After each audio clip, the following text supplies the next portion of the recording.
நாடாளுமன்ற தேர்தலில் போட்டியிட அதிமுகவினர் பிப்ரவரி 4 முதல் 10ஆம் தேதி வரை விருப்பமனு கொடுக்கலாம் என அதிமுக அறிவித்துள்ளது.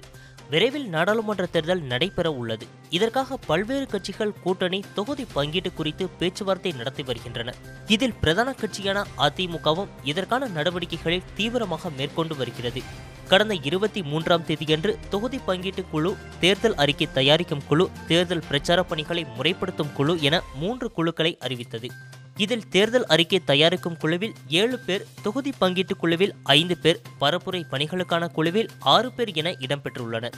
இந்த நிலையில் அடுத்த கட்ட தேர்தல் வேளையில் அதிமுக ஈடுபட்டுள்ளது. அதன்படி மக்களவைத் தேர்தலில் போட்டியிட பிப்ரவரி 4ஆம் தேதி முதல் விருப்பமனு கொடுக்கலாம் என அக்கட்சி அறிவித்துள்ளது.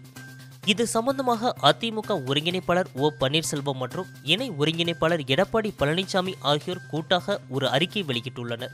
அந்த அறிக்கையில் அவர்கள் சொல்லியிருப்பதாவது: பாராளுமன்ற தேர்தல் விரைவில் நடைபெற உள்ளதை முன்னிட்டு தமிழ்நாடு மற்றும் புதுச்சேரியில் 40 மக்களவை தொகுதிகளில் அதிமுக சார்பில் வேட்பாளராக போட்டியிட விரும்புவோர் தலைமை கழகத்தில் வருகிற 4/2/2019 முதல் 10/2/2019 வரை தினமும் காலை 10 மணி முதல் மாலை 5 மணி வரை விண்ணப்ப கட்டண தொகையாக 25,000 ரூபாய் செலுத்தி விண்ணப்ப படிவங்களை பெற்று பூர்த்தி செய்து வழங்கலாம் என்பதை தெரிவித்துக் கொள்கிறோம். இவ்வாறு அந்த அறிக்கையில் கூறப்பட்டுள்ளது.